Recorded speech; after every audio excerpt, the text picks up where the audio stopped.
Hola, ¿cómo estás? Bienvenido una vez más a Plastic Facial. En esta ocasión vamos a platicar con el doctor Luis Felipe Lizárraga sobre profesionales que ofrecen hacer rinoplastías, pero que realmente no tienen, si bien posiblemente legalmente tengan la facultad, quizá no tengan la experiencia o tengan esa pericia, ¿no?, para hacerlo, como un otorrinolaringólogo. Entonces, doctor, ¿cómo está? Buenos días. Bien, muchas gracias por el espacio otra vez. Ahora sí, hace un momento platicábamos y me comentaba que hay dentistas que ofrecen hacer rinoplastías. ¿Qué tan común es esto? Pues sí, es más común de lo que pareciera. Hay dentistas que ofrecen el servicio o dar la cirugía de rinoplastía. Primeramente me gustaría dejar en claro quiénes son los que pueden hacer este tipo de cirugía, o quiénes son los que legalmente, en mi opinión personal, son los mejor capacitados para realizar una cirugía de rinoplastía. Primero son otorrinolaringólogos, que son los especialistas de la nariz, del cuello, de la garganta y los oídos. Y de ahí los cirujanos plásticos. Los cirujanos plásticos se especializan en ese tipo de circunstancias. Uno más que a mi parecer no tienen la pericia, experiencia, el campo clínico adecuado, pero que legalmente sí pueden hacer una rinoplastía, son los cirujanos maxilofaciales, que son especialistas dentistas. Es decir, un dentista es su carrera de dentista y después puede hacer la especialidad de cirugía maxilofacial, lo cual lo faculta legalmente para hacer rinoplastías. Entonces sí hay dentistas haciendo cirugías de nariz. Sí, esa es la pregunta. Hay más incluso médicos y personas que no son médicos haciendo procedimientos en la nariz, que son rinoplastías o variantes de la rinoplastía no quirúrgica, que también ofrecen servicios de rinoplastía, a veces sin ser médicos. Sí los hay. Como dice, puede que estén legalmente capacitados, puede que por ahí hayan llevado quizá materias relacionadas con, pero ¿cuáles pueden ser los contratiempos, ¿no?, de acudir no con un profesional en toda la extensión de la palabra y sí con gente, o sea, que puede hacerlo, pero con qué problemas se podrán encontrar más adelante? Bueno, lo que yo he visto en mi práctica es las personas que hacen rinoplastía y no tienen la carrera de medicina de entrada, la carrera de medicina y mucho menos una especialidad médica, pues sí, el riesgo es aumentado de presentar complicaciones. Y tal vez todos podemos tener complicaciones. Los cirujanos facultados para rinoplastía, otorrinolaringólogos, cirujanos plásticos, son personas facultadas, preparadas, con una residencia médica formal hecha en un hospital para hacer rinoplastías, tienen complicaciones. Todos tenemos complicaciones, pero el ponerse en manos de una persona que tal vez no tenga ese campo clínico o ese campo de práctica sobre rinoplastía, también puede presentar complicaciones, pero es algo más frecuente. Ahora, aquí viene la parte más importante. Si en una persona capacitada, formada especialmente para hacer rinoplastías, tiene complicaciones, ahora imagínense las complicaciones que puede tener alguien que no tiene el campo, la experiencia, la pericia de hacer rinoplastías, cuánta más puede tener complicaciones, y sí lo hemos visto. Ahora, viene otra parte importante. En caso de que se presenten esas complicaciones, yo lo que le comento también a los pacientes, y lo comento en algunos videos del canal, es: cuando un especialista formado tiene complicaciones, sabe cómo resolverlos, porque está preparado, está capacitado para hacerlo.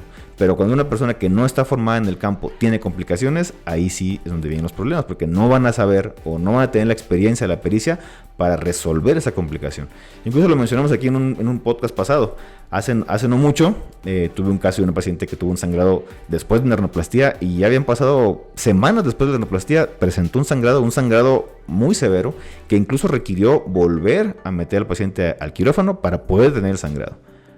Yo tengo la preparación de otorrinolaringólogo, lo cual me permitió a mí resolver ese sangrado con una nueva cirugía sin ningún problema, y el paciente no exponer la vida o arriesgar la vida del paciente. Pero imagínate que hubiera pasado con alguien que ni siquiera es médico, por ejemplo, o con alguien que no estudió medicina, que no tiene una formación formal de medicina en una residencia médica. ¿Cómo hubiera podido resolver un problema de eso? O sea, sí, te sé hacer la rinoplastía, pero si pasa algo, ¿cómo lo resuelvo? Ese es el problema que tienen que considerar los pacientes que acuden a una persona que no está capacitada.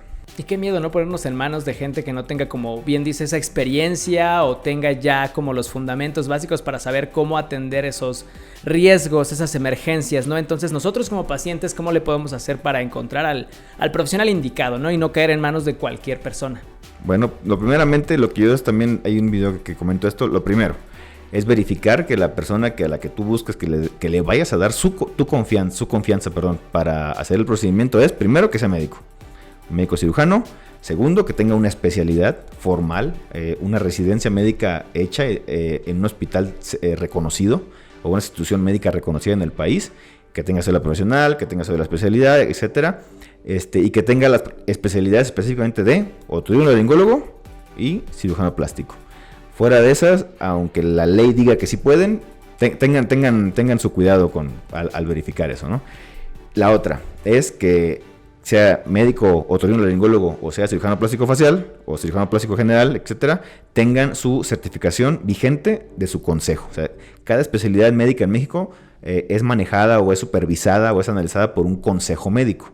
Esos consejos médicos verifican que el médico lleve a cabo una práctica profesional activa, que se mantenga actualizado en capacitación, etcétera, para mantener su certificación vigente. Entonces, que tenga su certificación de su consejo correspondiente vigente.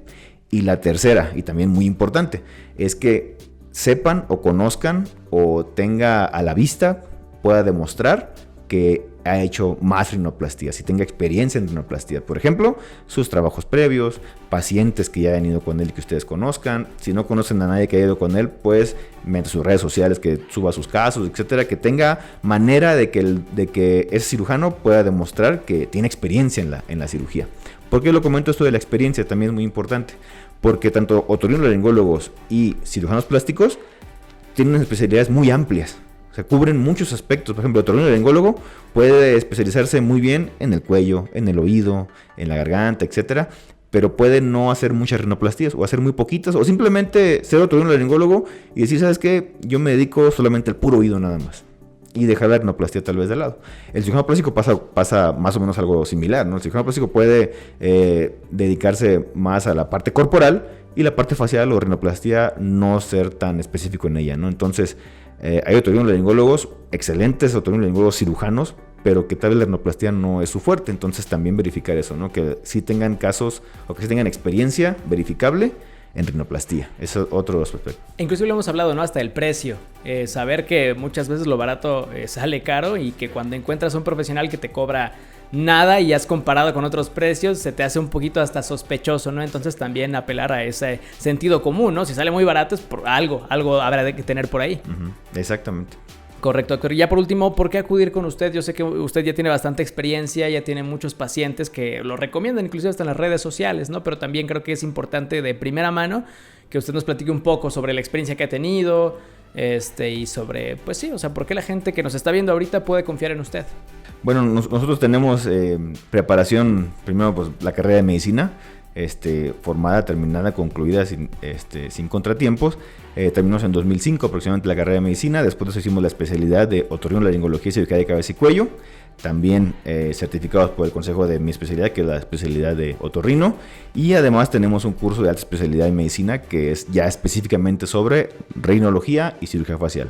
Entonces, como verás, nos hemos ido centralizando en toda nuestra preparación de ya más de 10 años solamente de preparación profesional para hacer rinoplastía, que es la parte que más nos apasiona, que más nos gusta, que más nos satisface hacer.